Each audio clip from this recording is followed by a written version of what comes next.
Sarah Huggins here again, and looking at the backlog and how long it's been since I posted anything, and how much I don't feel like editing anything, I figured I'd talk with you about this current project. It is a hat. It's going to be a hat. It's enormous right now. It's felt. It's supposed to shrink 40% in width and length, obviously, and hopefully that will work out. I have the hour-long process of pulling the roving into thin sections and layering them, going one way and the other way, and overlapping the side and turning it over and doing the same on the other side.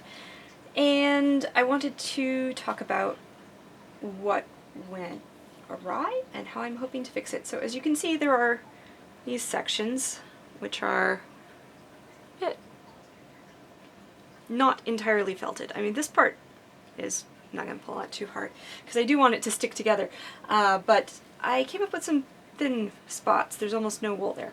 So part of the problem was I layered the fiber over both sides, plopped the whole thing into maybe 2 inches of very hot, very soapy water in the bathtub, and the place the camera is not going, and I just started patting it as you're supposed to, and then sort of scooped fiber from the side as it sort of floated up and was like, oh, that goes there. So I think what happened is I ended up with some very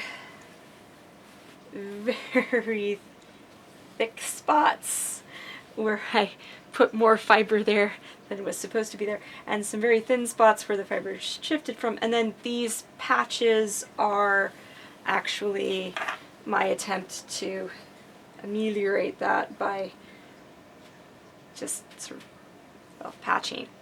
So it's fairly, I don't know if you can hear that. It's kind of sounds crunchy, almost feels stiff and crunchy, and oh great, I've got stuff in it. Yep, that's never gonna come out once it's felted. Yeah. So basically this is still soap saturated. I just let it dry to get a better idea of how together it was holding. And actually,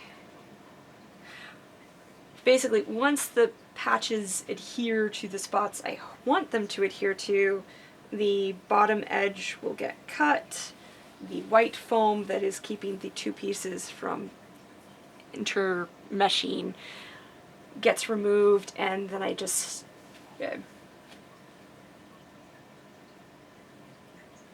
agitate the hat.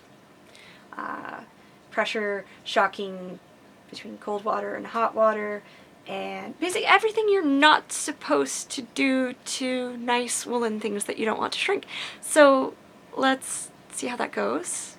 And oh, an improvement. Friday I tried doing this with no hand protection, and the hands were not happy. So today I have my awesome up to the elbows yellow non-latex gloves. So dang it. If I want to be able to show results, I'll have to either drag the entire dripping thing back out here, which I don't want to do, or have to let it dry for several hours, and then... Alright, expect a follow-up tomorrow. Yes, that'll do. Embrace the fuzzy doom.